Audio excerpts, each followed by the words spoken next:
আসসালামু আলাইকুম রহমতুল্লাহ ওবরাকাত। সোল একাডেমিক কেয়ারের পক্ষ থেকে আপনাদের সবাইকে স্বাগতম অ্যান্ড ওয়েলকাম। আমি আপনাদের ইংলিশ ইনস্ট্রাক্টর সাইফুল ইসলাম সুমন আছি আপনাদের সাথে। আজকে আমরা পড়ব পার্টস অফ স্পিচ। এখন আমরা জানি পার্টস অফ স্পিচ জিনিসটা কি, বা অনেকে জানি অনেকে জানি না। তবে প্রিমিয়াম লেভেলের পড়ার থেকে আমি আজকে বেসিক থেকেই পড়াবো। প্রিমিয়াম ক্লাসগুলো আমরা আস্তে আস্তে ধীরে ধীরে ডে বাই ডে আপনারা পেয়ে যাবেন। তো ফার্স্টে যদি বলা হয় পার্ট, এটার অর্থ হচ্ছে অংশ। আমরা বলে থাকি না, আমাদের নর্মাল কথার ভিতরে বলে থাকি যে আমাদের লাইফের একটা পার্ট এটা, বা আমাদের জীবনের একটা পার্ট। যদি কেউ বলে যে এই রুটির পার্টটুকু আমাকে দাও, এক্ষেত্রে আমরা বুঝতে পারি যে পার্ট আমাদের ইউজ করা একটা সেন্টেন্স, যেটা হচ্ছে পার্ট। আমরা দৈনন্দিন কাজে সবসময় পার্ট কথাটা ইউজ করি। এবং এরপরে রয়েছে অফ। অফ অর্থ বোঝায় হচ্ছে এর, অর্থাৎ কোনো একটা জিনিস অন্য একটা জিনিসের সাথে রিলেট করে। বলতে গেলে আপনি যদি বলেন এটা রাফাত এর ঘড়ি, রাফাত এর কথাটা দ্বারা আপনি বোঝাচ্ছেন যে রাফাতের ঘড়ি রাফাতের, অর্থাৎ এটা রাফাতের ঘড়ি। রাফাতকে আপনি ঘড়ির সাথে সংযুক্ত করছেন এর মাধ্যমে। অফটাও সেম টু সেম এর মতোই কাজ করে। এবং এই পাশে আছে স্পিচ। স্পিচ অর্থ আমরা সবাই জানি বাক্য।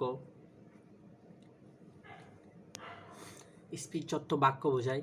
তো পার্টস অফ স্পিচ অর্থ পুরোটা যদি আমরা সামারাইজ করি তাহলে বুঝতে পারবো পার্টস অফ স্পিচ অর্থ হচ্ছে বাক্যের অংশ। এখানে বাক্যের বিভিন্ন অংশ রয়েছে। যেমন আমি এখানে একটা বাক্য লিখে রেখেছি, এই যে পুরোটা একটা বাক্য, রহিম ইজ এ স্টুডেন্ট। এখানে আমরা যদি খেয়াল করি রহিম, এটা একটা পার্ট, পুরোটা একটা বাক্য হলে এটা একটা পার্ট। ইজ, এটা অলসো একটা পার্ট। স্টুডেন্ট, এটাও সেম একটা পার্ট। অর্থাৎ কি বোঝায়, রহিম ইজ এ স্টুডেন্ট, এখানে স্টুডেন্ট একটা পার্ট, ইজ একটা পার্ট, এবং রহিম একটা পার্ট। সেম টু সেম যদি আমরা এর পরের একটা উদাহরণের দিকে খেয়াল করি, যেমন যদি আমরা লিখি যে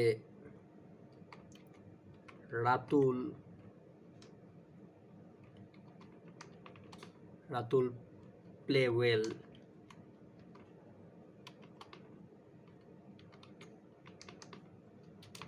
অর্থাৎ কি রাতুল ভালো খেলে। ওকে, এখানে রাতুল যে শব্দটা রয়েছে এটা একটা পার্ট, পুরোটা স্পিচ। যেহেতু রাতুল ভালো খেলে, এটা বাক্য। আমরা যদি বাংলায় বলতে চাই এটা একটা নর্মালি বাক্য। সো ওয়েল এটা একটা পার্ট, প্লে একটা পার্ট, এখানে রাতুলও একটা পার্ট। ওভারঅল আমরা কি বুঝলাম, যে একটা বাক্যের ভিতরে যেগুলো রয়েছে সবগুলোই হচ্ছে পার্টস অফ স্পিচের আন্ডারে পড়ে, বা পার্টস অফ স্পিচের ভিতরে পড়ে, আয়তায় পড়ে। কোনো বাক্যের একটা ইভেন একটা দাড়ি কমাও নেই যেটা পার্টস অফ স্পিচের বাইরে পড়ে। প্রত্যেকটা শব্দ, প্রত্যেকটা আলাদা আলাদা ইন্ডিভিজুয়াল শব্দ, সব কিছুই পার্টস অফ স্পিচের ভিতরে পড়ে। এখন পার্টস অফ স্পিচ যদি আমরা এখন বলি যে পার্টস অফ স্পিচ কত প্রকার, বা পার্টস অফ স্পিচ কী আসলে, সেটা তো আমরা এখন একটু জানতেই পেরেছি। তো পার্টস অফ স্পিচ কত প্রকার যদি আমরা এখন বলি, parts of speech basically 8 kind, বা 8 প্রকার। কি কি এখন যদি আমরা দেখি কি কি, ফার্স্টেরটা হচ্ছে নাউন। নাউন অর্থ কি বোঝায়?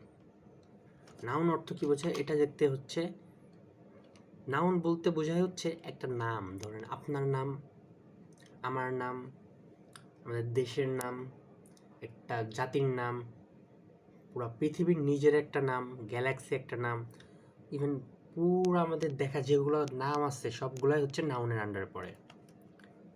সবগুলো আলাদাভাবে ইন্ডিভিজুয়ালি নাউনের আন্ডারে পড়ে। এখন নাউনের আন্ডারে তো পড়ে, এটা তো আমরা জানতে পারলাম। তবে নাউনের ভিতরেও অনেকগুলো প্রকারভেদ আছে, সেটা আস্তে আস্তে আমরা দেখব। এখন নাউন কিভাবে চিনতে পারি সেটা দেখার জন্য আমি এখন একটা আপনাদের সেন্টেন্স দেখাই, তাহলে ইজিলি বুঝতে পারবেন। যেমন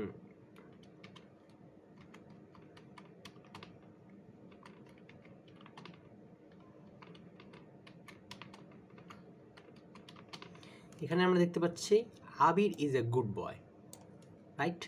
এখন এই জায়গায় আবির এই যে গুড বয় যেটা দেখতে পাচ্ছি, এখানে বয় অর্থ কি ছেলে, বয় অর্থ কি বোঝাচ্ছে ছেলে। ছেলে এটা আমরা বুঝতেই পারছি যে ছেলে অর্থাৎ এটা একটা নাম, ছেলে মেয়ে এটা জাতিগত নাম, তবে এটা নাম, তার মানে এটা হচ্ছে একটা নাউন। যেমন গুড ভালো, এটা কি নাম? এটা দ্বারা একটা নাম তো বোঝাচ্ছে না, কারণ নাম ভালো হয় না। না, আবির, হ্যাঁ এটা একটা নাম, তার মানে আবির অ্যান্ড বয়, এই জায়গায় দুইটা নাম, এই জায়গায় একটা আবির, এই জায়গায় একটা বয়, এবং এই জায়গায় একটা আবির। সেখানে আমরা দেখতে পাচ্ছি দুইটা নাম আছে। তার নাউন অর্থ বোঝায় কি নাম। এখন আমরা প্রত্যেকটা সেন্টেন্সের ভিতর থেকে এইভাবে নাউন আলাদা করতে পারবো। যেরকম যদি বলা হয়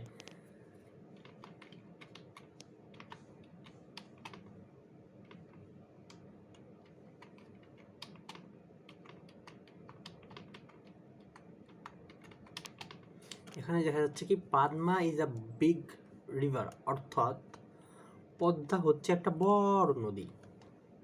এখানে নদী যেটা আমরা সবাই যা বুঝতে পারতেছি নদী, তার মানে এটা একটা নাম। এবং এই পাশে আছে পদ্মা, পদ্মা এটাও একটা নাম। পদ্মা নদী এই দুটা হচ্ছে কি নাম আলাদাভাবে যদি বলি। বাট কিন্তু এই জায়গায় বিগ যেটা আছে এটা কি নাম? বড়। বড় কি কারো নাম হয়? হতেও পারে, তবে বড় মূলত কোনোভাবেই নাম নেই। এটার দ্বারা বোঝাচ্ছে যে নদীটা কি বড় না ছোট অবস্থা, এটা আমরা আস্তে আস্তে ধারাবাহিকতায় শিখবো। তবে নাউন যদি বলি তাহলে বড় এটা নামের নাউনের ভিতরে পড়ে না, এটা হচ্ছে নাউন না। সো এখন যদি বলি নাউনের পরে কি আছে, তখন আমাদের বলতে হবে নাউনের পরে আছে প্রোনাউন। এখন প্রোনাউন জিনিসটা কি? প্রোনাউন জিনিসটা বুঝতে হলে আমি প্রথমে নাউনটা কেটে দিই, নাউনটা যেহেতু শেষ। সো প্রোনাউন যদি জিনিসটা বুঝতে হয় তাহলে আমরা নিচে আসি। ধরেন এর আগে লিখলাম আমি যে আবির ইজ এ গুড বয়, অর্থাৎ আবির একটা ভালো ছেলে। এখন আমি আবিরের পরিবর্তে যদি লিখি হি, যেহেতু আবির একটা ছেলে, ইজ এ গুড বয়, অর্থাৎ সে একটা ভালো ছেলে। এখানে কি আমরা খুব সুন্দরভাবে আবিরের পরিবর্তে হিটা ইউজ করতে পারছি, অর্থাৎ সে। এটা কিন্তু আবিরকে বোঝাচ্ছে, এটা যে আবিরকে বোঝাচ্ছে না এমন না, এটা আবিরকে বোঝাচ্ছে, কিন্তু এটা আমরা আবিরের পরিবর্তে ব্যবহার করতেছি কোনো রকম অর্থ চেঞ্জ ছাড়াই। এখানে কোনো অর্থ চেঞ্জ হচ্ছে না, কিন্তু এটা আবিরকে বোঝাচ্ছে। হি ইজ এ গুড বয়, অর্থাৎ সে একটা ভালো ছেলে। এখানে যে হিটা আছে, এই হিটা হচ্ছে এটা প্রোনাউন, আর এই জায়গায় যে বয়টা আছে এটা হচ্ছে নাউন। তো আমরা প্রোনাউনটা কখন ইউজ করি? যদি এটা বলি আমরা নর্মালি বলতে গেলে, আপনার ধরেন আমি ফার্স্টেরটা বললাম যে আবির is A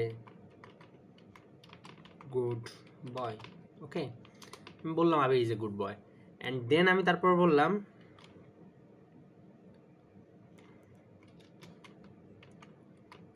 Abir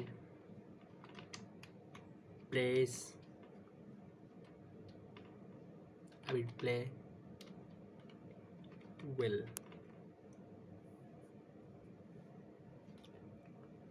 Abir play well, অর্থাৎ আবির ভালো খেলে। আবির প্লে ওয়েল অর্থ কি? আবির ভালো খেলে, বা আবির প্লেস ওয়েল অর্থাৎ আবির খুব ভালো খেলে। এখানে আমরা আবির ভালো খেলে বলতে বুঝতে পারছি কি যে আবির, হ্যাঁ একটু আবির ভালোই খেলে। এখানে ওয়েল ভালো, এটা কি এটা কি কোনো নাউন? না, এটা কোনো নাউন না। আমরা জানি আবির এখানে একটা নাউন, এখানে আবির একটা নাউন, এখানে বয় একটা নাউন, এই তিনটাই দেখতে পাচ্ছি আমরা নাউন, কিন্তু এখানে আমরা দুইবার আবির লিখতেছি। জিনিসটা সৌন্দর্য খুব কম, পাশাপাশি জিনিসটা লিখতে অনেকটা অন্যরকম দেখায়, যে প্রত্যেকবার আবির আবির খেলে, আবির এই কাজ করে, আবির ওই কাজ করে, আবির ভালো ছেলে, আবির পড়াশোনা করে, সবগুলোতে আমরা যদি আবির ব্যবহার করি জিনিসটা কেমন একটা দেখায় না। এই কারণে যদি আমরা খুব শর্টকাটলি আবিরের পরিবর্তে কিছু লিখতে চাই তাহলে আমরা ইজিলি লিখতে পারবো he. Abir is a good boy, he play wells, he play Wales.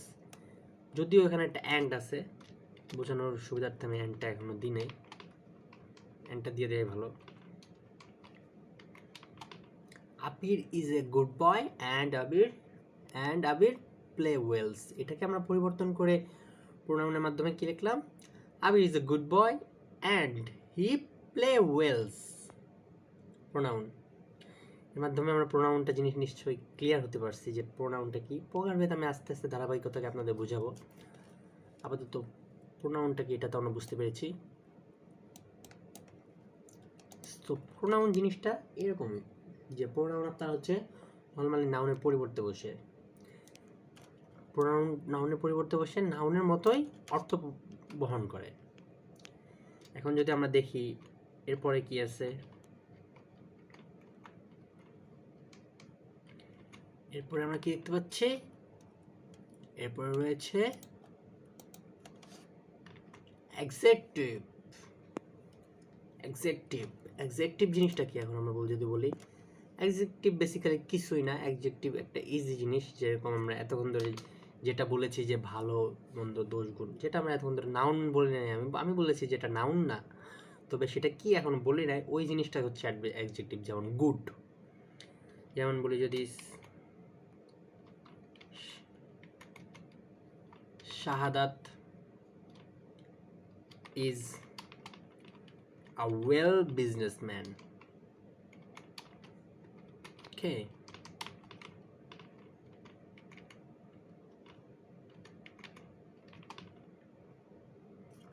Shahadat is a well businessman.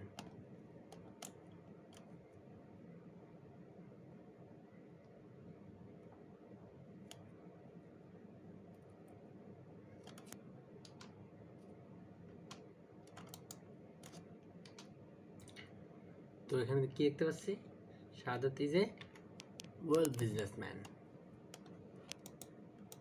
যদিও ওখানে বিজনেসের বানানটা ভুল আছে, আমি এখানে বিজনেস না দিয়ে অন্য কিছু বুঝাতে পারি। Shahadat is a well football player.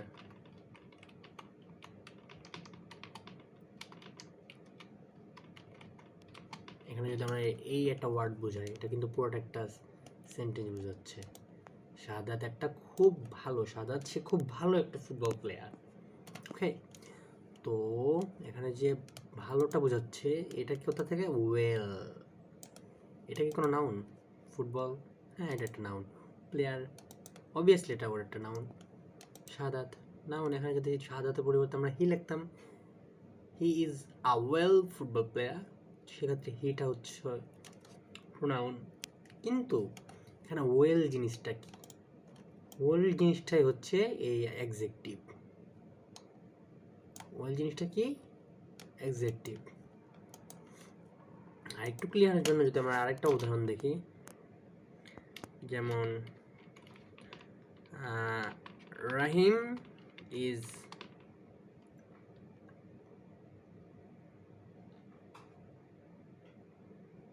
King of this kingdom. Rahim is king of this kingdom, অর্থাৎ রাহিম বা রহিম এই রাজ্যের রাজা। এখানে এই রাজ্যের রাজা বলতে রাহিমকে এই রাজ্যের রাজাই বোঝাচ্ছে। এখন আপনারা যদি ভালো মতো খেয়াল করেন, এখানে কি কোনো অ্যাডজেক্টিভ আছে? নিশ্চয়ই নেই, কারণ এখানে ভালো মন্দ কিছু বোঝাচ্ছে না, তার অবস্থা বোঝাচ্ছে না, তার দোষ গুণ অবস্থা পরিমাণ কিচ্ছু বোঝাচ্ছে না। তার মানে এখানে কোনো অ্যাডজেক্টিভ বিদ্যমান নেই। বাট যদি আমরা এখানে একটা জিনিস অ্যাড করে দিতে পারি, নর্মালি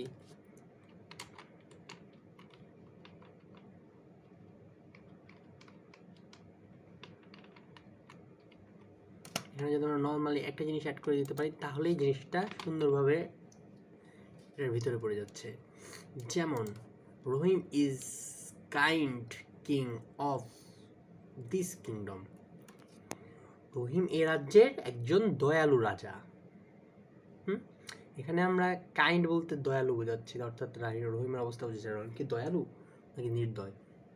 দয়ালু নাকি নির্দয়, এটা যদি বোঝাতে চাই তাহলে আমরা কাইন্ড শব্দটা ইউজ করতেছি। সো কাইন্ড দ্বারা আমরা কি বোঝাচ্ছি, রহিম একজন দয়ালু রাজা। এখন সে দয়ালু রাজা, সেটার জন্য আমরা কাইন্ড ইউজ করতেছি।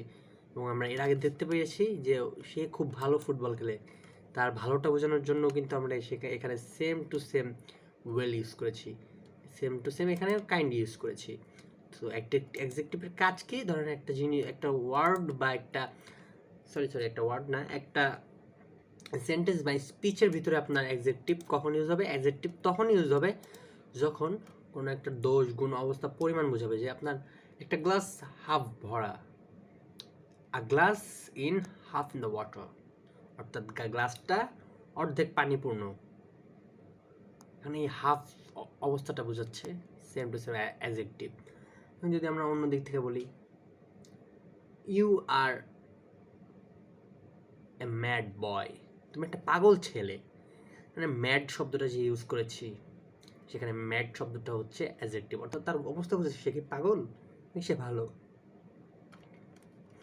সে কি পাগল নাকি সে ভালো। সো আমরা নিশ্চয়ই অ্যাডজেক্টিভ জিনিসটাও ক্লিয়ার হয়েছি।